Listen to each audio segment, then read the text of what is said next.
This week on Jerusalem Dateline, Israel responds to Nepal's massive earthquake. Plus, how a new technology is keeping the stories of the Holocaust alive for the next generation. And hope for Iraq, how one woman is fighting radical Islam with faith and hope.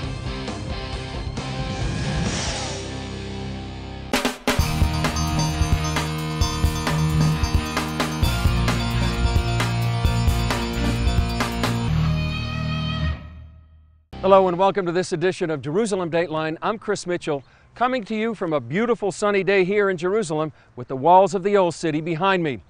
But several thousand miles from here, the people of Nepal are suffering after one of the worst earthquakes in years, and aid for Nepal is coming from all over the world.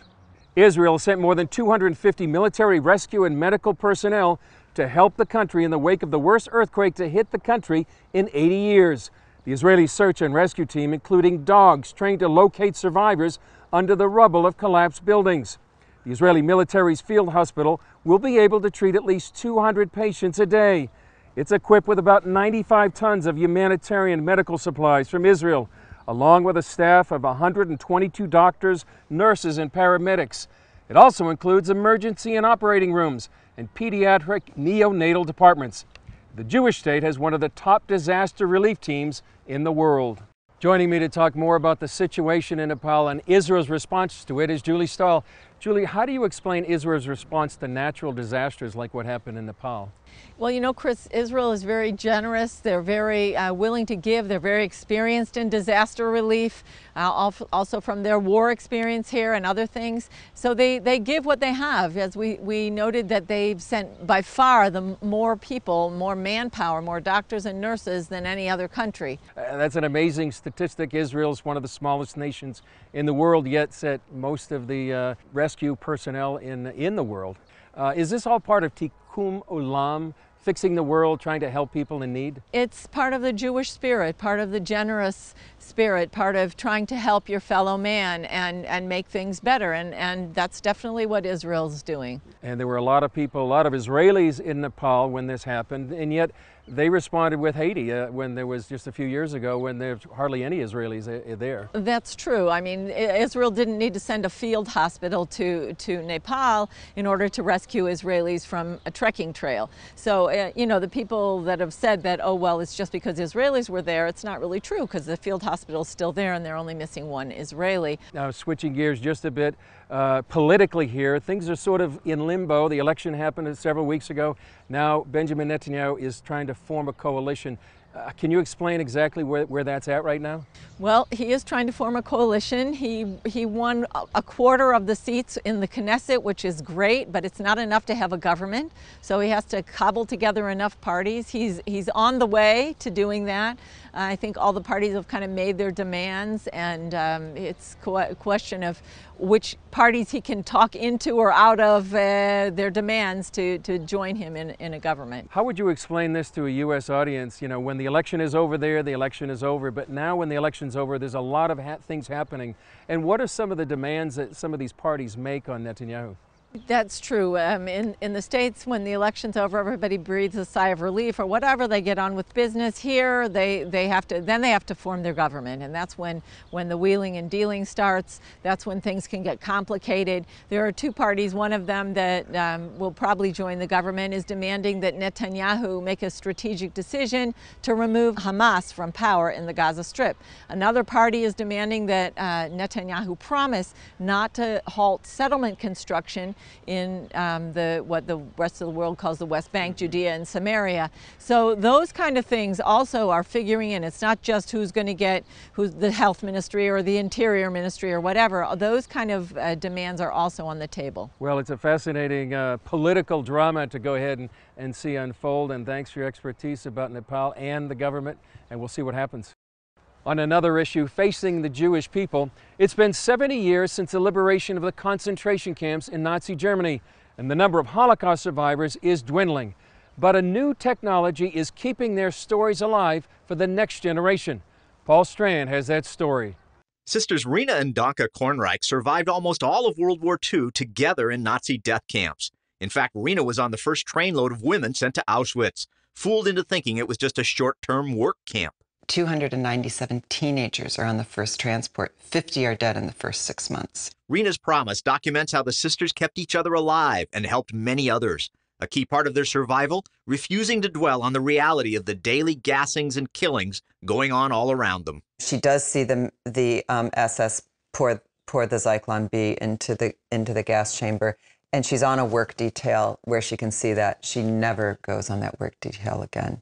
She realizes that to see that is her spirit to die. Rena rose above it all after the war by putting Hitler and the Nazis behind her. She wholeheartedly embraced life and gave it, like to her only daughter, Sylvia.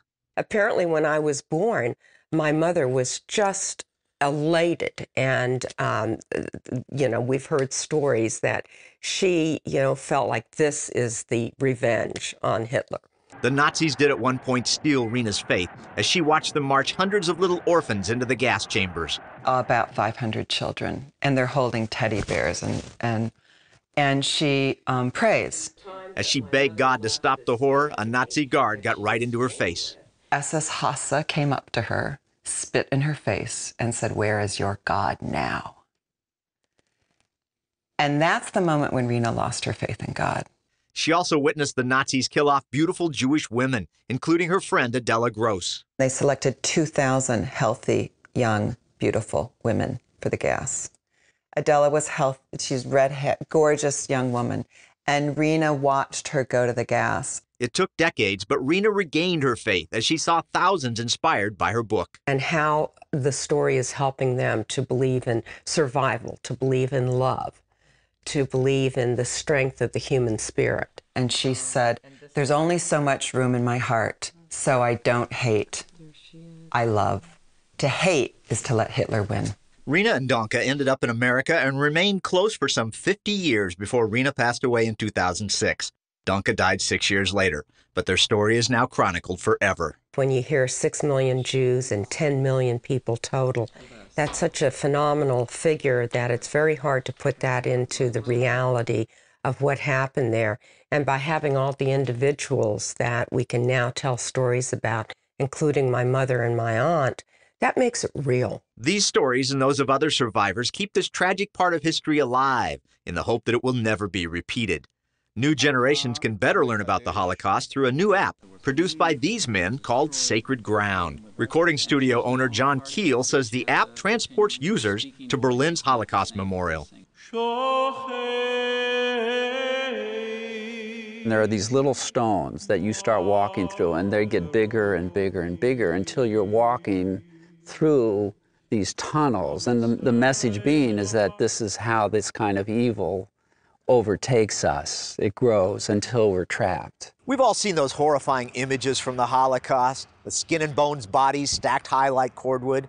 What's important to remember is that each one of those bodies represents a life lived fully and richly before the Holocaust. It needs to be about the lives that they led and remembering that they were just like me and just like you until someone declared that they were not. And it's not a declaration that can be made. You can also hear Baltimore Rabbi Moshe Dov Shawali talk about his own family's horror. My name, Moshe Dov, is after my mother's dad, Moshe, who was murdered in the Ukraine in front of her when she was 16 and he was 46. He said the Holocaust, or Shoah, made him feel like a victim, and he wanted to rise above that by rituals that would consecrate the millions of lives snuffed out. Cantor Emanuel Perlman hopes the ritual prayers and music he and his co-producers put on this app will allow millions to memorialize those survivors and victims on every Holocaust Remembrance Day. There had never, ever been, to my knowledge, any special prayers that were composed, written for the Holocaust. Perlman grabbed up his first grandchild, Abner Judah, to point out how he hopes this app will serve the future. He'll be able to understand history in the way in which we see history from generation to generation. Then this proud new grandpa just rejoiced at this bundle of joy in his arms. It is important to remember the Holocaust, but also to have an antidote to it. Living fully, giving life, celebrating all it has to offer. Paul Strand, CBN News, reporting from Baltimore. Up next, a Middle East expert explains the historic changes going on in the region.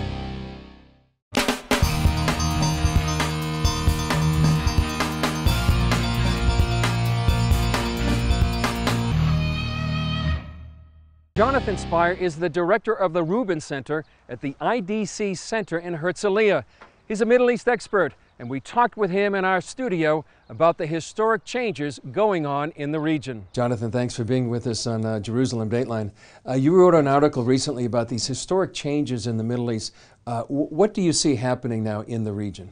Well, I think what we're seeing, we've witnessed in the region now over the last half decade, is essentially the collapse of a number of states inwards into themselves and the replacement of strong centrally governed regimes by a whole series of kind of would-be successor entities that are doing battle over the ruins of two states, the two states in question being Iraq and Syria. But we also have a similar process now opening up further south. We can't see it on the map here in Yemen. Yeah, and are we seeing a lot of it between the Sunnis and Shiites, which would be Iran representing the Shiites, and then Saudi Arabia and others representing the Sunnis? Precisely so. In other words, you have the collapse of states, you have the emergence of successor entities, and then you have these entities, usually on a sectarian basis, Sunni and Shia, finding patrons who can help them in their war effort, with the Shia finding assistance from Iran, and with the Sunnis finding assistance also from Saudi Arabia, but from a number of other potential backers as well. It can be Turkey, could be Qatar. Right. For those that need to know, what is the difference between the Shiites and the Sunnis, and why is there such animosity between the two? Well, this goes back to the foundation of Islam itself. When Muhammad, who created a state, so to speak, down in the Hijaz, down in what is now Saudi Arabia, died, there was effectively a battle over the succession between two factions. And the faction which represented Muhammad's direct family was around Ali. And it's called the Shi'at Ali because Shia in Arabic means faction. And so it was effectively not a doctrinal battle, but it was a battle over who would hold power in that state that Muhammad created. The Sunnis won, the Shia lost, as a result creating two rival traditions of Islam. And I know you also made the point recently of a historic change of a Sunni coalition gathering to fight in Yemen against the Houthis, which are backed by Iran. What we've seen in the region over the last half decade is that the Iranians have been very well organized, very centralized, with clear clients all the way across the region, whether it's the government dominated by a pro-Iranian party in Iraq, the Assad regime in Syria, Hezbollah in Lebanon, the Houthis we were talking about down in Yemen, a clearly centralized bloc, all organized around Iran. But the Sunni element was far more disunited, far more confused. And what we've seen as a result of initiative taken by the new Saudi king, King Salman, is an attempt, relatively successful up until now, to finally create a united Sunni alliance to deal with the threat of Iranian advance across the region as they see it. What about the U.S. foreign policy? What impact has it had on the region lately? Yeah, well, the feeling which all of us have is that the Obama administration wants and wanted out of the Middle East. Groups not like want this, to there's have only one new option. firm commitments in the region. And as a result, really, of that American absence, I think we're seeing two things. First of all, the Iranians feel enormously emboldened and are therefore pushing a whole variety of conflict arenas forward. And the Sunnis feeling very confused and afraid, not having the American patron around anymore, were flailing about for a long time and are now, as you mentioned in Yemen, beginning to organize themselves, understanding that the Americans are not going to be around to do it for them, to organize themselves to try to resist the advance of Iran, which we were talking about. Well, we're seeing enormous historic changes, Absolutely. like you said. Appreciate your expertise and analysis, Jonathan. Thanks, Peter. Up next, one woman faces death while speaking out for the truth about Islam.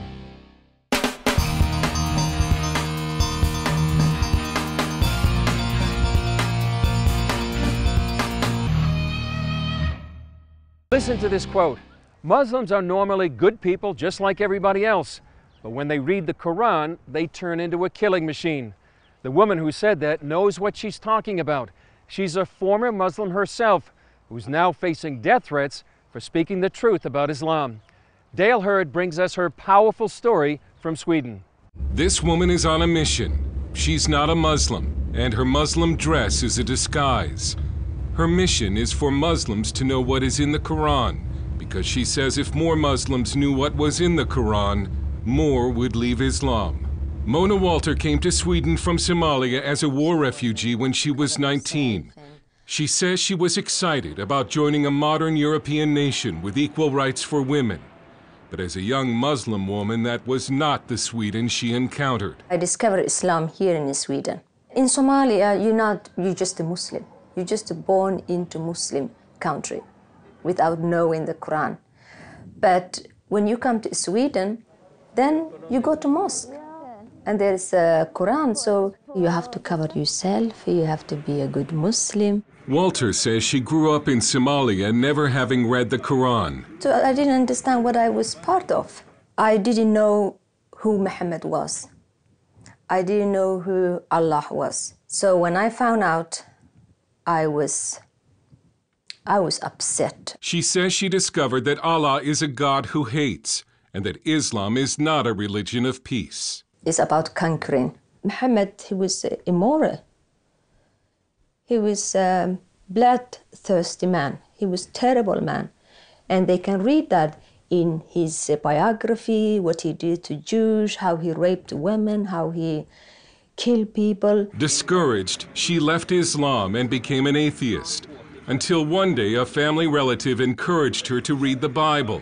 She still remembers the first time she read Matthew chapter 5, verse 44, where Jesus said to love your enemies and pray for those who persecute you. It was very strange for me, love your enemy, because in Islam you have to kill your enemy.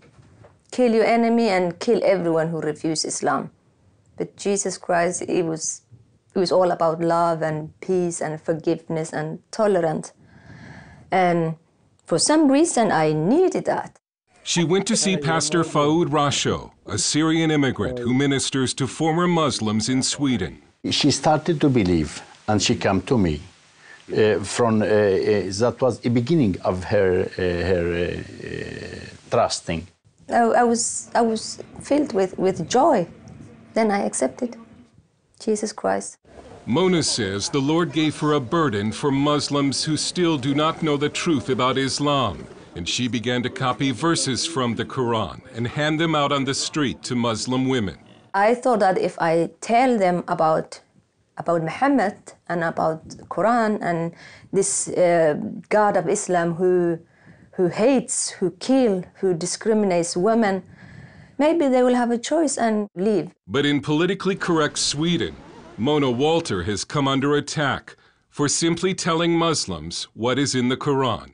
And I've been called Islamophobe, and yeah, you've been bought, you're a house nigger, and stuff like that, terrible things. She has also been called a racist. Walter warns that Islamic radicalism is a serious threat in Sweden and says Swedish society should care more about women trapped in Islam. They will think like, oh, we're in Sweden, we have a freedom of religion. We don't have freedom of religion. It's not for Muslim women. It's for everyone else. She lives under death threats and sometimes travels with police protection. She wanted to show us Muslim areas around Gothenburg, but had to first dress as a Muslim. She believes if she were to show her face, she would be attacked. And never go to those areas just to be in me, just to be in flesh and blood, Mona. I never get out of there alive. I mean, Muslims are normally good people, like everyone else. But when they read Quran, then they become a killing machine. This so-called ISIS or Al-Shabaab or Boko Haram, they're not extremists. They're not fanatical, or they're just a good Muslim who follow the teachings of Islam. The Prophet Muhammad, he did that. They're doing just what he did. Walter now uses videos and speaking appearances to spread her message. And she says she won't stop, even though her life is in danger. Dale Hurd, CBN News, in Gothenburg, Sweden. Coming up, how one woman is fighting radical Islam with faith and hope.